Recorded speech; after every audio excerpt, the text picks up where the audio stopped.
souvenir, toute ma vie me revient devant ces cerisiers. En 1687, Bachot, en route vers les plages de Souma, Akashi et Wakano-Ura, repassa par le mont Kouria et écrivit les Oi no Kobumi, notes tirées d'une besace.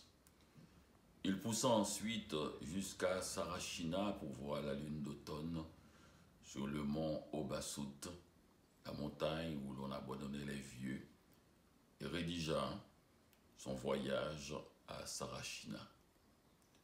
Mais le plus célèbre et le plus long de ces pèlerinages poétiques eut pour but le district de Michinoku, à l'extrémité nord-est de la Grande Île.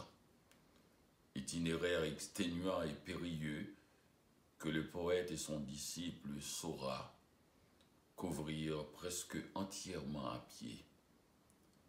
Bien avant eux, des poètes comme Sogi, 1421-1502, ou Saigyo, 1118-1190, il est mort plus jeune, avaient suivi cette même route. Bachot passa 5 mois en chemin, pratiquement sans prendre de répit, malgré la maladie qui le tenaillait. Et son récit, La route étroite vers les districts du Nord, est le chef-d'œuvre de ces journaux de voyage où prose et poème se combinent librement.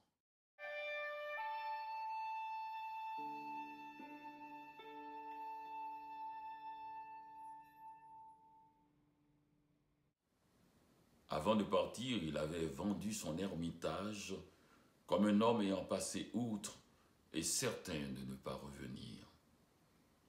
De retour, il vécut donc 2 ans, au gré de l'hospitalité de ses disciples qui mettaient ici et là à sa disposition une cahute vacante ou un pavillon d'été.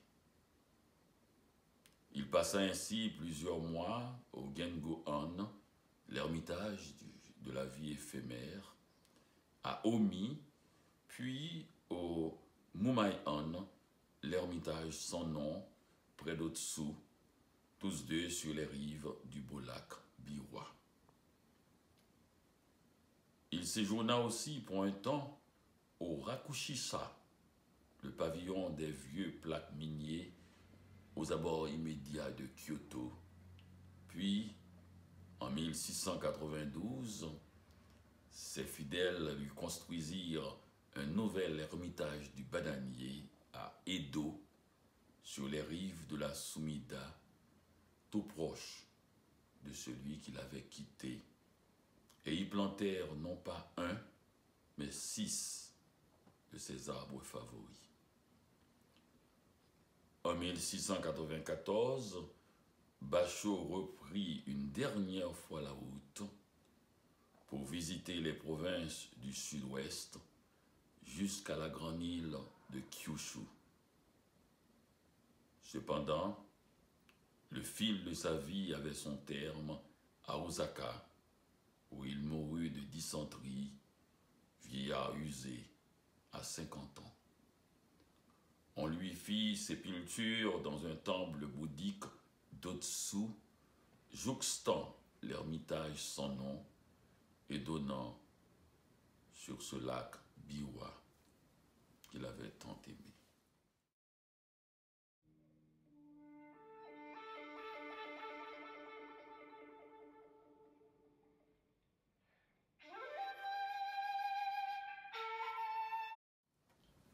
Et là, je vais lire cette merveille.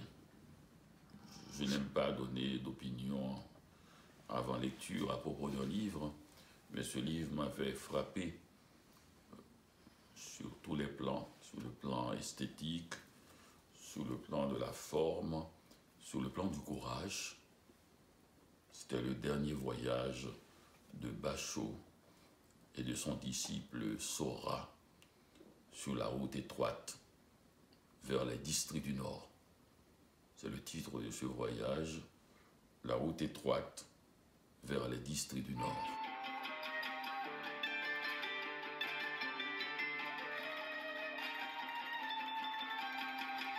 Les jours et les mois s'égrènent, passant fugaces. Les années qui surviennent et s'en vont voyagent, elles aussi. Notre vie même est un voyage. Quant à ceux qui la passent à naviguer ou ceux dont les cheveux blanchissent à mener leur attelage, la route n'est-elle pas leur véritable demeure? Sans oublier les poètes d'autrefois qui, nombreux, trouvèrent la mort au cours d'une longue errance. Pour moi aussi, un jour vint où la liberté des nuages chassés par le vent m'incita à partir pour aller vagabonder le long des côtes sauvages de Qui.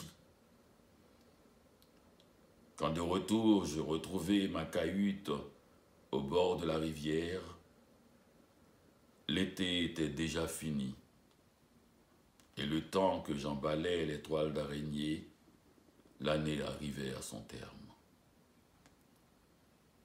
Le printemps et ses ciels brumeux me trouvèrent démangé par l'envie de reprendre la route et d'aller passer la barrière de Shirakawa. Les dieux du voyage me faisaient signe et je ne tenais plus en place. Je ravaudai donc mes braies, passai un cordon neuf à mon chapeau et tout en brûlant du moxa sur mes genoux pour les fortifier, je croyais déjà voir la lune monter sur Matsushima.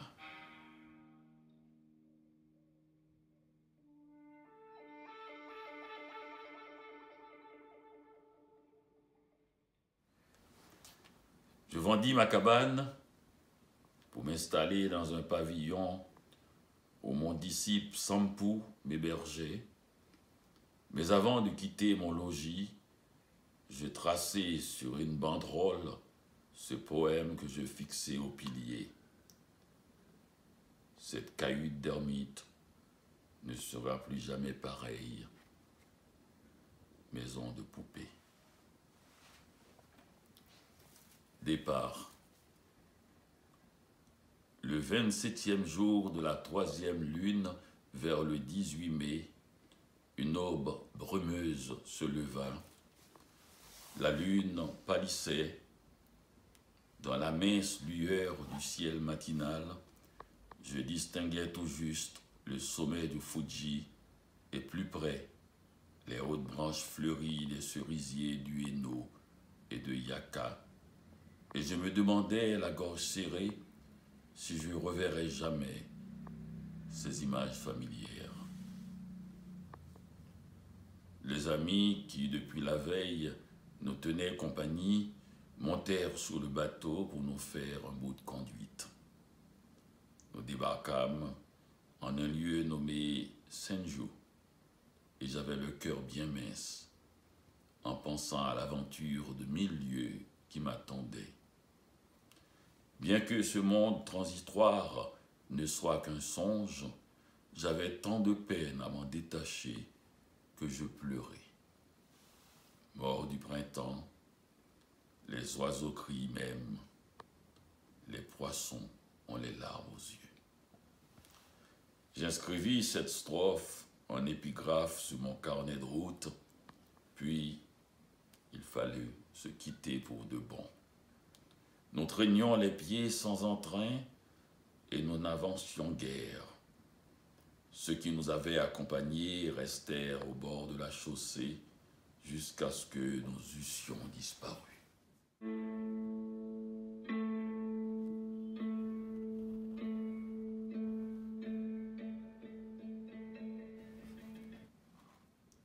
Soka.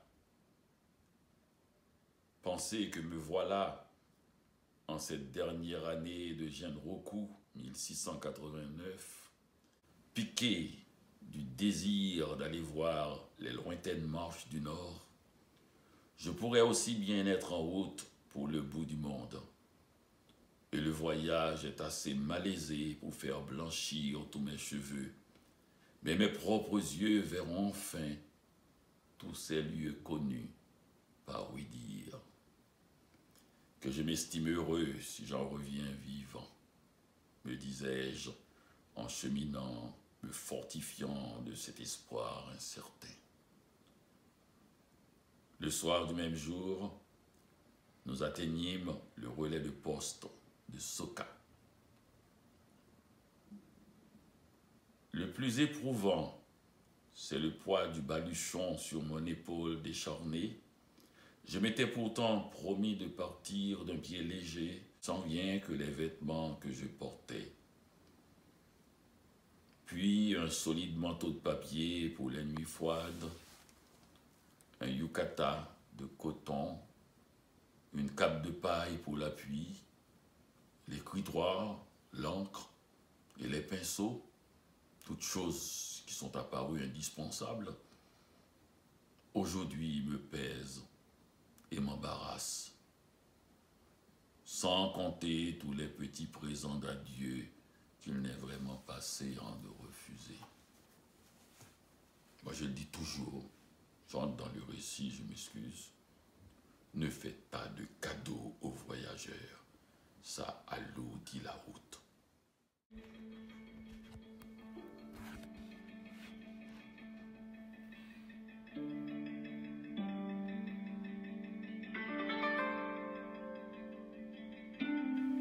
À Yashima, nous visitâmes le sanctuaire de la hutte en flammes qui est consacré à la divinité Konohana Sakuya-Im, déesse des arbres en fleurs, la même qu'on honore au mont Fuji. Ce nom s'explique ainsi. Lorsque le dieu, époux de Konohana, refusa de croire que l'enfant conçu pendant leur unique nuit commune fut de ses œuvres, elle s'emmura dans une hutte de torchis et ayant bouté le feu, déclara que si l'enfant naissait indemne, son innocence serait établie. Elle engendra le dieu Oodemi, né de la flamme, d'où la tradition locale qui exige que les vers composés ici contiennent une allusion à la fumée. Voilà ce que m'en dit Sora. D'autres coutumes, comme celle de ne pas manger le poisson konoshiro, dont l'odeur rappelle la chair humaine brûlée, ont sans doute la même origine.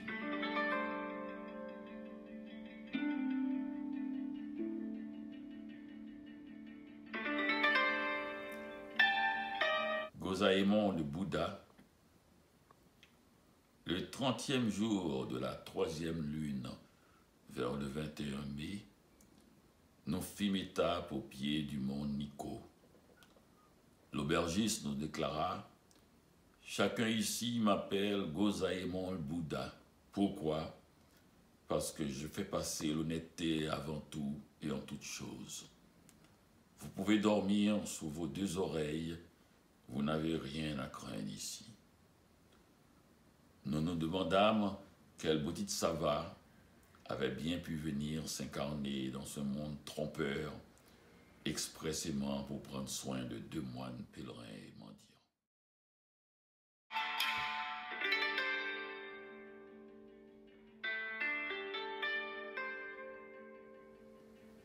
À l'observer, nous nous convainquîmes bientôt qu'il était totalement dépourvu d'avidité et d'artifice et d'une probité sourcilleuse jusque dans les moindres détails.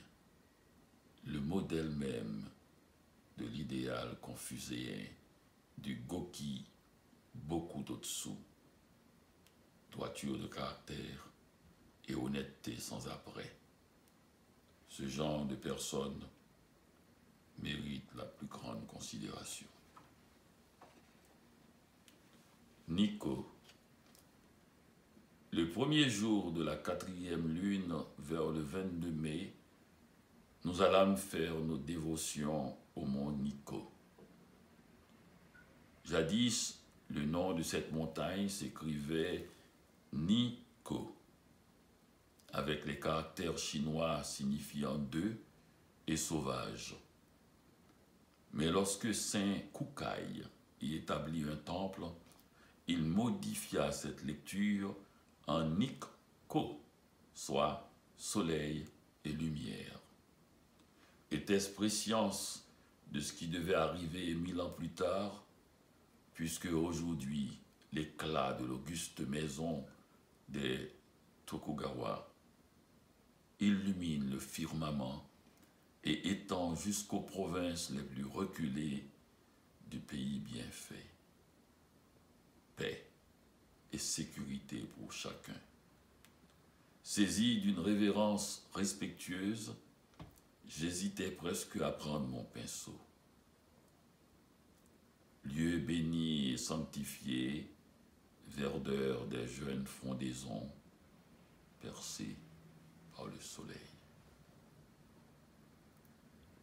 Du pied du mont Kuokami, mont de la chevelure noire, on devinait à travers les brumes printanières le sommet blanc de neige. Sora composa cette strophe. Fraîchement tonsuré, j'ai gravi le mont Kuokami le jour du changement de robe. Sora n'est qu'un nom de plume. Il s'appelle en fait Sogoro, du clan des Kawai. Nous voisinions quand j'habitais l'ermitage du bananier, où il me déchargeait de toutes sortes de corvées domestiques. Il rêvait de voir un jour les paysages de Matsushima et de Kisakata et voulut bien m'accompagner pour partager avec moi les tribulations du voyage. Il se rasa la tête le matin du départ, prit la robe noire de bonze et le nom bouddhique de Sogo, éveil spirituel. Son tercet composé sur le mont Kurobani rappelle cette décision. Le changement de robe est particulièrement bien trouvé puisqu'il évoque à la fois le début de la 4e lune où l'on passe les tenues d'été et l'entrée en religion à laquelle il s'était en partant résolu. À une demi-heure de marche du pied de la montagne se trouve une cascade. L'eau jaillit d'une grotte, retombe après une courbe gracieuse dans une vasque d'ondes vertes bordée de rocs chaotiques.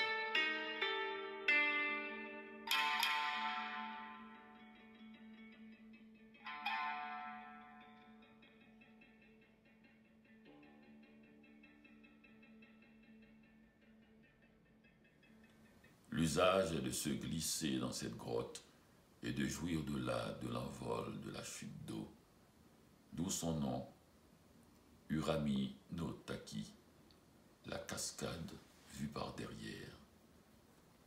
Pour un instant, recueillons-nous sous la cascade en ce début d'été.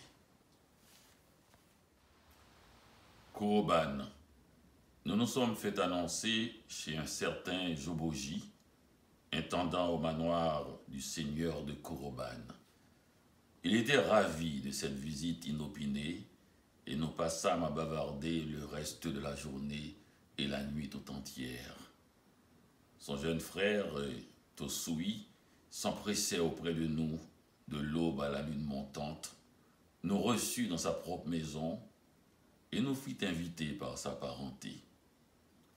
Un jour, nous allâmes voir dans les faubourgs de la ville la butte où autrefois les archers à cheval exerçaient leur adresse en décochant des flèches émoussées sur les chiens errants. Un autre jour, prenant par la célèbre lande au bambou nain de Nasu, nous allâmes nous incliner sur le tertre où repose Dame Tamamo, avant de pousser jusqu'au sanctuaire consacré à Hachiman, dieu des combats. Quand j'appris que c'était la divinité de ce lieu même qu'avait invoqué Yoichi de Nasu, Hachiman, dieu tutélaire de ma province natale, en ajustant sa dernière flèche sur l'éventail fixé à la proue du vaisseau ennemi qui s'avançait sur lui, roulant sur les flots, j'en eus le cœur serré. À la nuit tombante, nous regagnâmes la maison de notre hôte.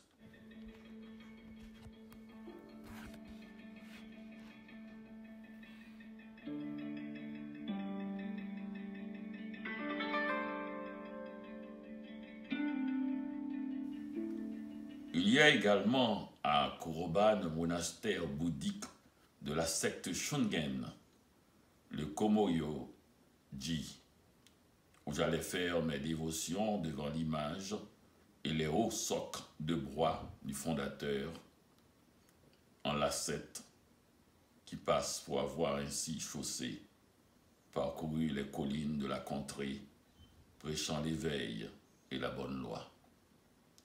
Cœur des collines, en cette fin de mai, j'invoque la protection de ces socles pour la longue route qui m'attend.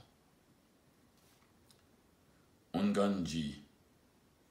Derrière le temple d'Unganji, à quelques lieues de Koroban, le bonze Butcho, mon maître de méditation, avait autrefois occupé un ermitage. Je me le rappelle encore, racontant avoir tracé au charbon de bois sur un roc voisin de sa hutte le poème suivant. À peine 5 pieds de large, juste 5 pieds de haut, voilà tout mon logis. Aisément m'en passerait sans la pluie qui tombe et tombe. Souhaitant retrouver les vestiges de cette retraite, j'entraînai ma petite troupe en direction d'Unganji.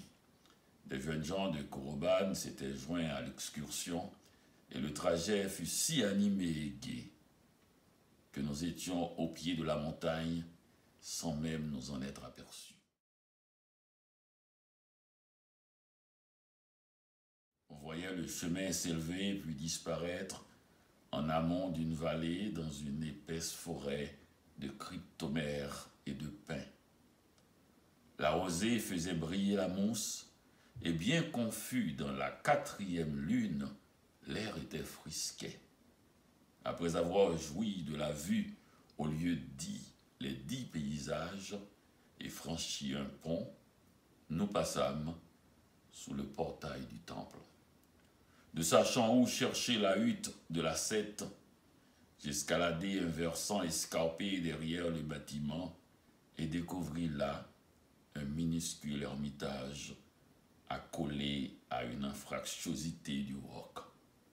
On aurait juré la grotte de Oamiameo, les portes de la mort, en Chine, ou la retraite solitaire de Fayoun, l'anachorète, au sommet du mont Nintu.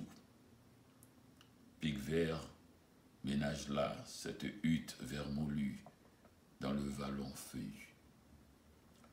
J'ai tracé rapidement cette strophe et accroché la bande de papier au montant de la cabane. C'est Soseki ou la pierre qui tue. Quittant Koroban, nous allâmes à la pierre qui tue de Nasu. Selon la légende, Dame Tamamo, favorite de l'empereur Konoye 1139-1155, ayant été démasquée comme renard incarné et mise à mort, son âme prit la forme vengeresse de cette pierre maléfique.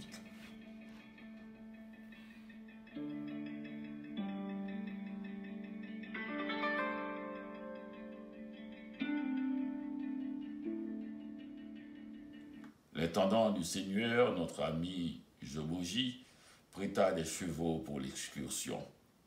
L'homme qui tenait le mien par la bribe me pria, chemin faisant, de lui composer un poème.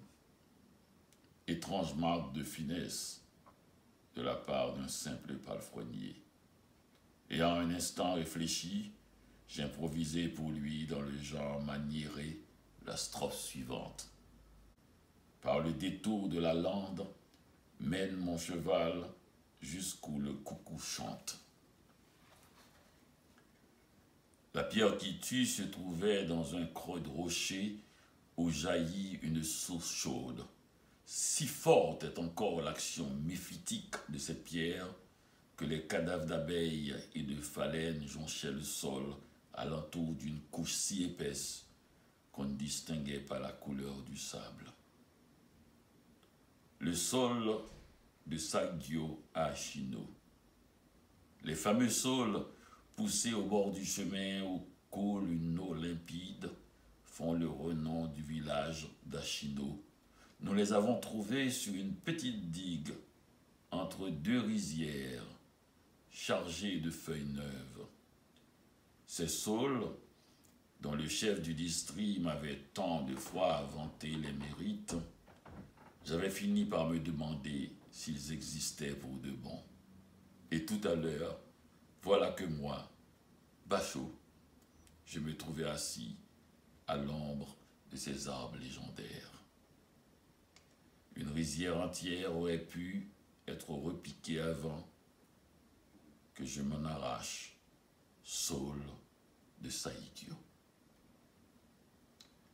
La barrière de Shirakawa.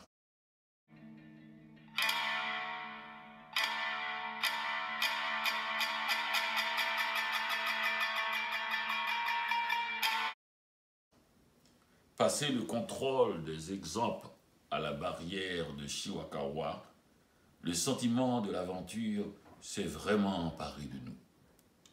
Comme j'ai mieux compris le poète vagabond de jadis, Taira no Kanemori, si préoccupé en ce lieu précis, de quelque manière informer la capitale qu'il avait été vu là. Des trois barrières qui donnent accès aux provinces du Nord, celle-ci a toujours été la plus prestigieuse auprès des lettrés. J'ai été ému de trouver les arbres qui l'ombragent dans leur parure d'été, mais je ne pouvais m'empêcher d'y entendre aussi le murmure du vent d'automne évoqué par Noïm, mort en 1050, ni d'y voir le feuillage pourpre de l'érable de Minamoto Yorimasa, 1104-1180. Pour l'heure, le manteau blanc des pétales de saxifrage couvrant le sol et l'aubépine partout éclose me faisaient penser à tous les poètes qui étaient passés ici sous la neige.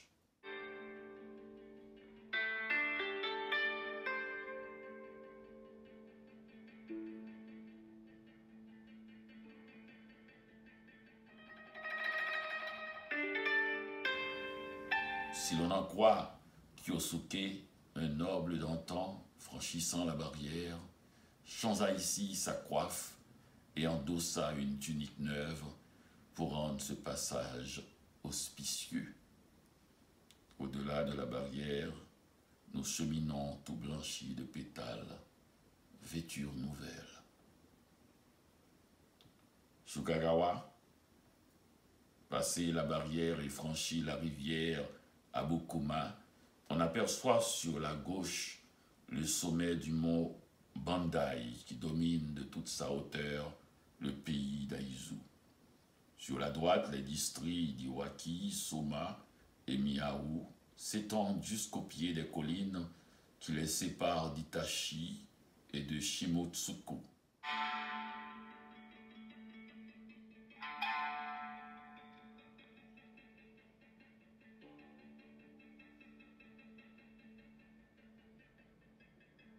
En chemin, nous longeâmes les bords du Kagenuma, le marais miroitant, mais le ciel était plombé ce jour-là et le miroir ne reflétait rien.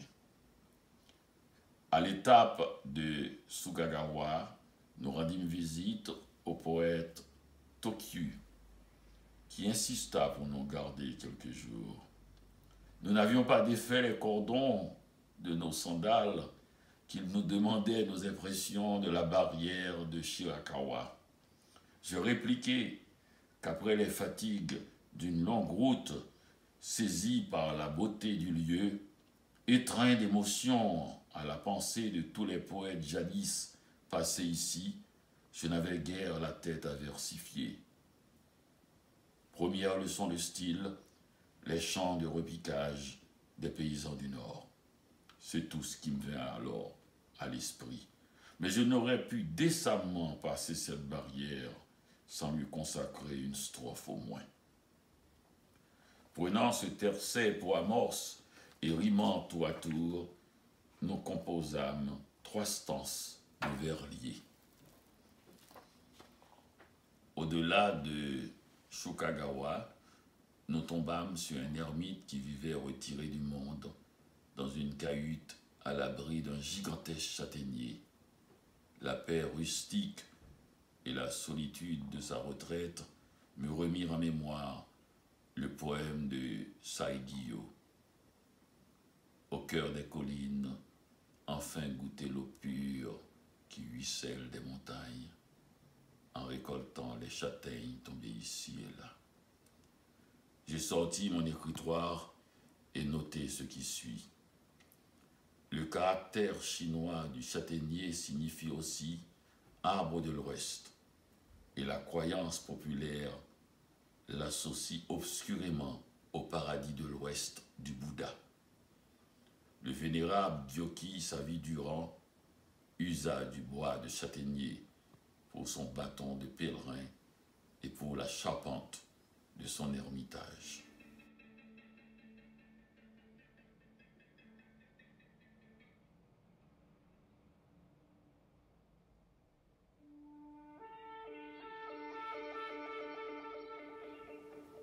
Ceux du monde profane remarquent à peine la fleur du châtaignier sous le vent.